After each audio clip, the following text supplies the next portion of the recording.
कि जोड़ी त्यारे हाथ और ऐसे ललन से मती कहियो जोड़ी त्यारे हाथ ऐसे ललन से मती कहियो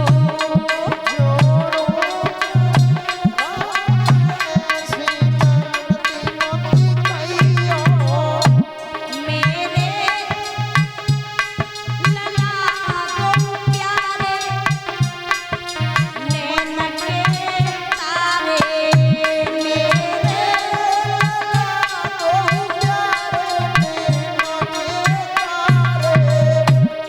अक्रूर जी मेरे बेटाओं को मत ले जाओ ए मेरे लला गो प्यारे नैन के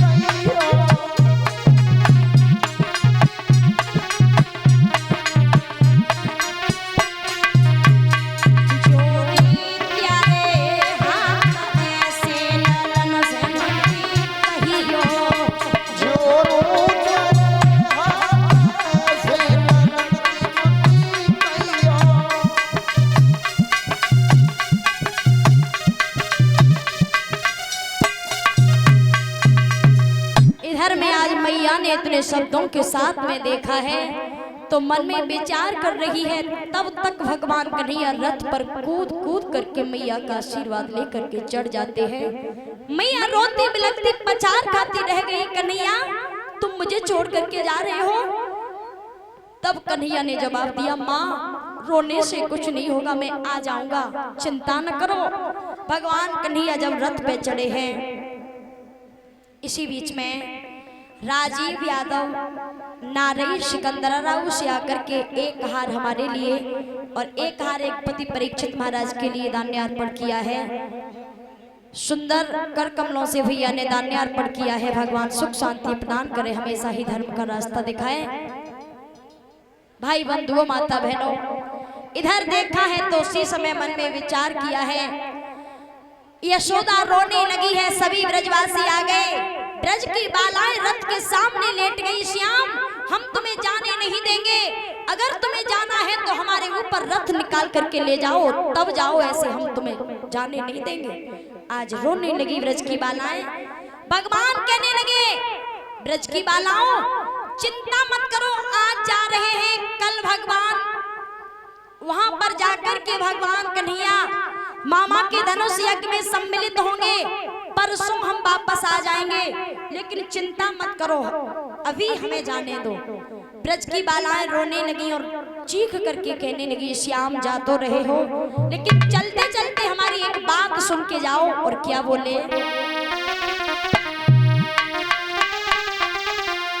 कि जा तो रहे हो प्रियतम प्यारे, वापस मिलोगी कहाँ। जा तो रहे हो प्रियतम प्यारे, वापस मिलोगी कहाँ।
गोपियां रोती बिलखती चीखती रह गईं। लेकिन भगवान कन्हैया ने किसी की नहीं सुनी है। परसों का वायदा करके श्याम आगे के लिए रथ पे चढ़ करके चल दिए हैं। जब रथ पे चढ़ करके चले, सभी रोती बिलखती गोपियां रह जाती हैं। श्याम, तुमने ये अच्छा नहीं किया, हमें बिलखता छोड़ करके जा रहे हो।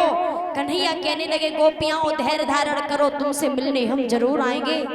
आगे भगवान गए हैं तो अक्रूर जी के साथ में जब भगवान कन्हैया गए, भाई बंधुओं माता बहनों, सबसे पहले भगवान मथुरा में पहुंचने से पहले एक बगीचे में विश्राम करते हैं। जहां बगीचे में एक माली है और उस माली का नाम क्या है? सुदामा। सुदामा नाम के माली ने मथुरा से पहले पुष्पमाला डाल करके भगवान कन्हैया का सम्मान किया है। फिर यमुना नदी के किनारे जाकर के जलपान किया, तब रथ पे चढ़ करके मथुरा के लिए आगे को कदम रखा है। अक्रूर जी को भेज दिया और स्वयं श्याम सुंदर शोभा निहारते निहारते मथुरा में प्रवेश कर रहे हैं। अक्रूर जी ने जाकर के सारा समाचार बता दिया। कृष्ण और बलराम मथुरा में आ चुके हैं। अब तो कंस ने बड़े बड़े आदेश कर दिए, कृष्ण और बलराम मेरे पास तक आ न जाएं। शंख चारूढ़ जैसे पहलवान, कुबलिया पीढ़, हाथी, धनुष रखा है। बड़े आगे के लिए आदेश करके कहा है, कन्हैया और बलराम मेरे पास तक यूं ही नहीं आ जाएं, आते ही आते उनको मार देना, ऐसे ऐसे आदेश कर दिए। तब भगवान मथुरा में प्रवेश करते हैं। सबसे पहले भगवान कन्हैया को नशे में चूर मदरा का सेवन किए हुए धोबी मिला है।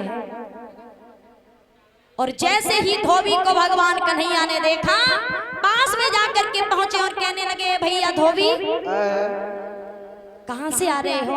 आप कौन है? हम हाँ। यहाँ का जो राजा है कंस, उनके भांजे हैं।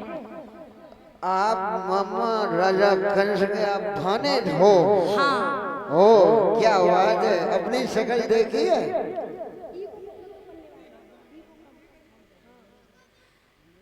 धोबी मदरा का सेवन किए हुए है, शराब पिए हैं, बड़े नशे में चूर है, जीव लड़खड़ा रही है, बातें भी नहीं आ रही। कन्हैया से कहने लगे, तुम कौन हो? कन्हैया ने जवाब दिया, हम मामा कंस के यहाँ जा रहे हैं, उनके भांजे हैं। तुम्हारे सर पर ये क्या है? धोबी जवाब दिया है कन्हैया ने, भैया हाँ, तुम्हारे सर पर ये क्या है और तुम कहाँ जा रहे हो? हमारे सर पर, ये हमारे सर पर है कपड़े। ये कपड़े लेकर के कहाँ जा रहे हो? ये राजा कंस की कचहरी में जा रहे हैं हम। शुद्ध बात तो आए ना रही, कंस की कचहरी में जा रहे तो हमने 70 वाला लगा लिया जगह। जैसे इतने शब्दों को सुना, जवाब दिया, भैया हमें कुछ तुम और तरह लग रहे हो। हाँ, क्या ऐसी बात है? अरे नहीं भैया, कोई बात नहीं। अच्छा हाँ, इतने शब्दों को सुना है तो धोबी से भगवान कन्हैया बोले हैं, ये कपड़े क्या हमें दे सकते हो? अरे तुम्हारा मुंह है पहनने लायक, हमारे साथ ये ग्वाल गमा रहे हैं, ये कौन है?